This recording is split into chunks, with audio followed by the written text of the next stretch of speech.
Om Shanti. Good morning. आप सभी का आज स्वागत है एक नए ब्लॉग में। आपको यह ब्लॉग एक अलग तरीके से आज प्राप्त होगा। आप आज की चर्चा को सुनते हुए साथ ही साथ अरावली पर्वत के सौंदर्य का भी अवलोकन करेंगे और उस सौंदर्य अवलोकन के साथ साथ हम लोग एक बहुत ही महत्वपूर्ण टॉपिक पर आज बातचीत करेंगे।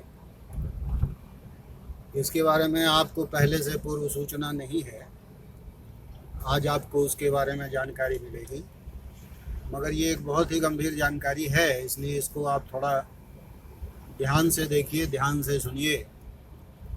ये आपके लिए और सभी के लिए बहुत ही लाभदायक होने जा रहा है। और जानकारी यह है कि इस पूरी सृष्टि में, इस पूरे ब्रह्मांड में, और बिल्कुल स्पेसिफिकली अगर कहूँ तो इस हमारी दुनिया में, ग्लोब पर मानव का जो अस्तित्व रहा, तो सर्वप्रथम सिर्फ देवी और देवताओं का अस्तित्व रहा इस ग्लोब पर, इस संसार में, इस दुनिया में। उस समय पूरी दुनिया में भारत खंड के अलावा, भारत भूमि के अलावा और वैकुंठ के अलावा, स्वर्ग के अलावा कुछ नहीं था। मनुष्यता की, मानवता की या देवत्व की शुरुआत जो है वहीं से हुई। अब आप इसको कुछ इस रूप में समझिए कि हमारे जितने भी आज 6-7 कॉन्टिनेंट हैं, Africa, America, Australia, Europe, Antarctic, Arctic इत्यादि इत्यादि जो भी हैं, वो सारे कॉन्टिनेंट तो उस समय में थे, मगर किसी भी कॉन्टिनेंट में मानव नहीं था, उसकी उपस्थिति वहाँ नहीं थी, कोई धर्म नहीं था। एकमात्र भारत खंड पर, भारत भूमि पर वैकुंठ था, स्वर्ग था, और वहाँ पर विश्व महाराजन श्री श्री श्री लक्ष्मी नारायण, उन्हीं का राज्य था। मानवता और देवत्व की शुरुआत वहीं से हुई है। और यह काल आज से करीब 5000 वर्ष पहले था, और धीरे धीरे मानवता आगे की तरफ बढ़ती चली गई है, और उसी के बारे में हम लोग चर्चा करेंगे। मगर साथ ही साथ आप इनको भी देखिए। अभी हम लोग आबू पर्वत से, माउंट आबू से अबू रोड की तरफ की यात्रा कर रहे हैं, और आपके सामने में ये सारे दृश्य उसी के हैं। इन दृश्यों का अवलोकन करते करते हम लोग इस महत्वपूर्ण बात की चर्चा करते चलेंगे जो मैंने अभी आपके सामने निवेदन किया। तो बहुत सारे लोग जो हैं दुनिया में पैराडाइज समझते हैं, वैकुंठ स्वर्ग समझते हैं। करोड़ों लोगों को ऐसा लगता है कि नहीं, यह एक सच्चाई थी, कभी न कभी तो संसार में, दुनिया में स्वर्ग था ही था। मगर थोड़ा सा अफसोस ये होता है उन सभी लोगों को, वे यह नहीं जानते कि स्वर्ग कब था, कहाँ था, कैसे था, नहीं था। बहुत सारे लोगों की यह मान्यता है कि पैराडाइज या वैकुंठ या स्वर्ग या आकाश में कहीं लटक रहा है। तो यह बिल्कुल एक हास्यास्पद सी बात है, ऐसा कुछ नहीं होता। आकाश में कहीं पर कोई स्वर्ग नहीं लटक रहा और लोग वहाँ नहीं रह रहे हैं। स्वर्ग भारत खंड पर ही था। आज से करीब 5000 साल पहले भारत खंड में था, स्वर्ग था, देवी देवताओं का राज्य था, श्री लक्ष्मी और श्री नारायण पूरे विश्व के महाराज थे। और उसके बाद वहीं से ये मानवता जो है वो आगे की तरफ आई है, आगे की तरफ बढ़ती चली गई है। 5000 साल करीब लगे हैं आज की स्थिति को प्राप्त करने के लिए। मगर आप सभी का माथा, कम से कम जो भारत के लोग हैं, सभी भारतवासियों का माथा गर्व से जो है वो बिल्कुल ऊंचा उठ जाएगा, क्योंकि जब वो समझेंगे कि मानवता की शुरुआत भारत भूमि से हुई, भारत खंड से हुई, भारत में ही स्वर्ग था। और जब भारत में स्वर्ग था, जब भारत में देवी देवताओं का राज्य था, तो पूरे विश्व के किसी भी खंड में, किसी भी कॉन्टिनेंट में, किसी भी महादेश में, किसी भी मानव जात की कोई उपस्थिति नहीं थी। अब आप कहेंगे कि भाई ये तो आप वैसे ही बोल रहे हैं, उपस्थिति नहीं थी, इसके पीछे तर्क क्या है? तो इसके पीछे बिल्कुल सॉलिड तर्क है कि आप सभी लोगों को ये तो पता ही है कि इस्लाम धर्म करीब आज से 2500 साल पहले आए। तो जब इस्लाम धर्म ही नहीं था तो उसके मतावलंबियों का इस संसार में होने का कोई अर्थ ही नहीं होता है। जब वह धर्म आएगा, जब उस धर्म का अस्तित्व आएगा, उसी के बाद ना उसको फॉलो करने वाले लोग आएंगे। तो आप सभी लोगों को बताते हुए मुझे ये आनंद आ रहा है कि आज से करीब करीब 2500, 2600, 2700 साल पहले इब्राहिम साहब आए और इस्लाम धर्म की स्थापना की उन्होंने, और उसी काल में बुद्ध भी आए और बौद्ध धर्म की स्थापना हुई, और फिर उनके फॉलोवर्स भी एक एक करके अस्तित्व में आने लग गए। मगर जब तक बौद्ध और इस्लाम नहीं था, तब तक सिर्फ सनातन धर्म था, भारत खंड था, भारत में देवी देवताओं का राज्य था। हर कोने में भारत के वे देवी देवताएं जिन्होंने करीब करीब 2500 वर्ष तक संसार पर राज्य किया, वो भारत के अलावा दुनिया के हर नदियों के मुहाने पर भी थे। नदियों का मीठा जल उनको प्राप्त होता था। उसके अगल बगल में संसार के सभी कॉन्टिनेंट में उनकी उपस्थिति रही।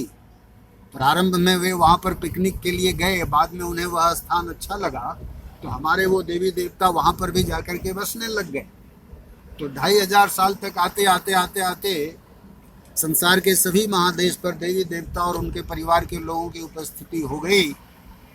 और जैसा कि मैंने अभी आपके सामने निवेदन किया कि आज से 2500 साल पहले फिर इब्राहिम साहब आए, इस्लाम धर्म बनाया, बुद्धदेव आए, बौद्ध धर्म बनाया, फिर उसके 300 साल 400 साल के बाद, 500 साल के बाद करीब करीब जीसस क्राइस्ट आए, क्रिश्चियन धर्म की स्थापना हुई। आपको पता है कि आज 2021 चल रहा है, तो जीसस क्राइस्ट की उपस्थिति के बाद जो क्रिश्चियनिटी की स्थापना हुई, जो कैलेंडर बना, वही आज हम लोगों के सामने में है। तो उसके बाद फिर मोहम्मद साहब आ गए, मुस्लिम धर्म की स्थापना हो गई। फिर आज से 500-550 साल पहले गुरु नानक देव जी आए, सिख धर्म की स्थापना हुई, और इनके फॉलोवर भी एक एक करके संसार में आने लग गए। तो आज करीब करीब इस पूरी घटना को 5000 साल बीत गए हैं, और 5000 साल बीत जाने के क्रम में आज संसार की आबादी आप जान ही रहे हैं, करीब करीब 800 करोड़ हो गया है। मगर यह जानना, यह समझना और यह सोचना कि आज से 5000 साल पहले पूरी दुनिया में मानवता का अस्तित्व सिवाय भारत खंड के और कहीं नहीं था, ये बहुत ही सुकून देने वाला, आनंद देने वाला एक हर्ष का विषय है। और आप इस पर बिल्कुल लॉजिकली, एकेडमिकली भी चर्चा कर सकते हैं। प्रूफ के साथ इन बातों को प्रमाणित किया जा सकता है कि अन्य सभी धर्मों का अस्तित्व ही 2500 साल पुराना है। तो इनके फॉलोवर्स का उसके पहले होने का कोई प्रश्न ही पैदा नहीं होता। तो आपको बिल्कुल विश्वसनीय लगेंगी ये सारी बातें। तो आज के समय में हम लोग यहाँ पर आ गए हैं, यह जानकारी कि भारत से पहले कोई नहीं था, सनातन धर्म से पहले कोई नहीं था। सबसे पहले सनातन धर्म था, देवी देवताओं का राज्य था, स्वर्ग इसी संसार में था, भारत खंड पर बैकुंठ था। तो बैकुंठ कहने का मतलब क्या है? स्वर्ग का मतलब कुछ काल्पनिक चीज़ें अगर अपने मन में हम रख रहे हैं तो ऐसी कोई बात नहीं होती है। देवी देवता भी आपके और मेरे जैसे 2 हाथ पैर आँख नाक कान वाले लोग हैं। उनमें और हमारे में फ़र्क ये है कि वो पूज्य हैं। आज उनकी मंदिरों में हम स्टैचू बना करके उनकी पूजा करते हैं। पूजा करने के पीछे मतलब ये है कि वो सभी अत्यधिक मूल्यवान, गुणवान और श्रेष्ठ लोग थे। उनके जीवन में ढेर सारी धारणाएं थी, पवित्रता थी, शांति थी, सुख था, आनंद था, धन धान्य था, सब कुछ था उनके पास। और इसीलिए आज की दुनिया में संसार के लोग उनकी पूजा करते हैं। आज के लोग अति साधारण हो गए हैं और बुराइयों के और विकारों के दास हो गए हैं, तो उनकी पूजा कहीं पर नहीं होती है। लेकिन इस सृष्टि में, इस ब्रह्मांड में, इस संसार में मानवता की शुरुआत जो है वो देवत्व से हुई है। सबसे पहले देवी देवताओं का अस्तित्व भारत खंड पर रहा आज से 5000 साल पहले, और श्री लक्ष्मी और श्री नारायण विश्व के महाराजन रहे। और धीरे धीरे करके समय बीतता गया। करीब करीब 1250 साल बीत जाने के बाद श्री राम और श्री सीता का राज्य आया। तब तक त्रेता युग की शुरुआत हो चुकी थी। सतयुग करीब 1250 साल तक चला है, जिसमें 8 गद्दियाँ हुई हैं श्री लक्ष्मी और श्री नारायण की। और उसके बाद त्रेता युग के प्रारंभ में श्री राम और श्री सीता का साम्राज्य स्थापित हुआ दुनिया में। और उनकी 9 गद्दियाँ, उनकी 12 गद्दियाँ चली हैं। 9वां जन्म उनका खुद ही था, इसीलिए रामनवमी का त्यौहार भी संसार में मनाया जाता है। और बैकुंठ अथवा स्वर्ग अथवा पैराडाइज, इसकी ताकत, इसकी शक्ति धीरे धीरे कम होती चली गई सतयुग से लेकर के त्रेता के अंत तक। त्रेता के अंत तक आते आते देवी देवताओं का जीवन भी मूल्यों से थोड़ा सा कम होता चला गया, मूल्यों से रिक्त होता चला गया। 16 कला से वो घट करके 8 कला पर आ गए। और जब वो 8 कला पर आ गए और जब युग परिवर्तित हुआ, जब द्वापर युग आया, तो द्वापर युग में उन देवी देवताओं के जीवन में भी थोड़ा सा देह का भान आ गया। वे बॉडी कॉन्शियस हो गए और देह का भान आ जाने के कारण उनके जीवन को बुराइयों ने धीरे धीरे अपने कब्जे में करना शुरू कर दिया। उनके जीवन में बुराइयां आने लग गईं और फिर उनके अंदर भी गिरावट आने लग गई, दुख तकलीफ आने लग गया, परेशानियां आने लग गई। उन्हीं परेशानियों के दौर में इब्राहिम साहब आकर के इस्लाम धर्म की स्थापना करते हैं। सनातन से बदल करके अब 2 हो गया, अब एक इस्लाम भी अस्तित्व में आ गया और उसके फॉलोवर भी संसार में आने लग गए। और आगे की कहानी मैंने आपको बताया है कि इस्लाम के साथ साथ बौद्ध आए, महावीर आए, जीसस क्राइस्ट आए, मोहम्मद साहब आए, गुरु नानक आए, सब कोई अपने अपने समय पर आए और उनके फॉलोअर्स भी धीरे धीरे इस दुनिया में आने लग गए। और फिर हम आज के इस संसार के स्वरूप में आ गए हैं। ये संसार हमारे सामने में आ गया है। तो आप सभी ने इस बात पर ध्यान दिया होगा कि आपको पता है कि हर धर्म का धर्म स्थापक तो है ही है कोई ना कोई, लेकिन जैसे ही आप कहते हैं या आपसे पूछा जाता है कि बताओ हिंदू धर्म कौन है, इसका स्थापक कौन है, तो आपको इसका कोई सटीक आंसर मिलता नहीं। कारण ये है कि हिंदू धर्म नहीं है, हिंदू हिंदुस्तान में रहने वाले लोगों को कहा गया है और हिंदुस्तान के सभी लोगों का धर्म है आदि सनातन देवी देवता धर्म। और यह आपने जान लिया है कि इस सृष्टि की शुरुआत, इस दुनिया की शुरुआत, इस देश की शुरुआत, मानवता की शुरुआत स्वर्ग से ही हुई है, बैकुंठ से हुई है। आज से 5000 साल पहले भारत खंड पर, भारत के कोने कोने में गंगा, यमुना, सरस्वती, गोदावरी, जितनी भी नदियां रही हैं उनके अगल बगल में देवी देवताओं का निवास रहा है। उन्होंने वहाँ पर राज्य किया है और धीरे धीरे धीरे धीरे करके समय चलता चला गया है। ये सारी चीज़ों की जानकारी आपको हो गई है, तो इस पर आप भी विचार कर सकते हैं कि ये कितना सत्य है और कितना सत्य नहीं है। आज हम जिस दौर से गुजर रहे हैं, वैज्ञानिकों का ऐसा मानना है कि सिर्फ 6.5 साल के बाद क्लाइमेट चेंज और ग्लोबल वार्मिंग के कारण हम करीब करीब प्रलय की स्थिति में आ जाएंगे। एटॉमिक वार वगैरह से ये पूरी दुनिया भी ख़त्म होगी और कुछ बचने वाला नहीं है। पापाचार संसार में बहुत अधिक बढ़ गया है, तकलीफ, दिक्कतें, कठिनाइयाँ दुनिया में बहुत अधिक बढ़ गई है। इसके समापन के लिए ईश्वरीय योजना चालू है।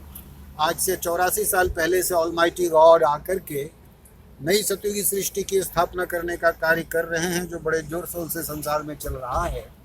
और अब बहुत देर नहीं है, जल्दी ही उसी नई सृष्टि की स्थापना हो जाएगी दुनिया में।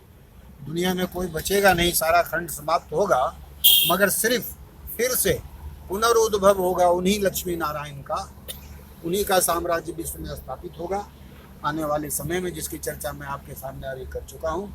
तो इन बातों पर हम विचार करेंगे, इसको समझने की, जानने की चेष्टा करेंगे। हम यह जानने की चेष्टा करेंगे कि ये देवी देवता जो हैं वो हमारे पूर्वज हैं, हम उन्हीं के कुल के हैं, वो हमारे फोर फादर्स हैं। देवी देवताओं का कुल ही हमारा अपना कुल है। तो हमें इन देवी देवताओं के जैसा अपने जीवन में हर प्रकार का गुण, हर प्रकार की खूबियाँ धारण करने के लिए अभी से प्रयत्न करना चाहिए। अभी से हमें राजयोग का अभ्यास करके मानवता को ये अच्छा सा संदेश देना चाहिए और संसार को आगे लेकर के जाना चाहिए। आज इन्हीं कुछ शब्दों के साथ मैं रुकूंगा। मैं कुछ समय के लिए आपको फिर से अरावली पर्वतमाला का दृश्यावलोकन करा के आज के इस ब्लॉग को संपन्न करूंगा। आप सभी का बहुत धन्यवाद। आपको अगर मज़ा आया हो, अच्छा लगा हो, तो लाइक कर लीजिए और सब्सक्राइब भी कर लीजिए ताकि यह खेल आगे की तरफ बढ़ता है। Okay, thank you, Shanti, be happy.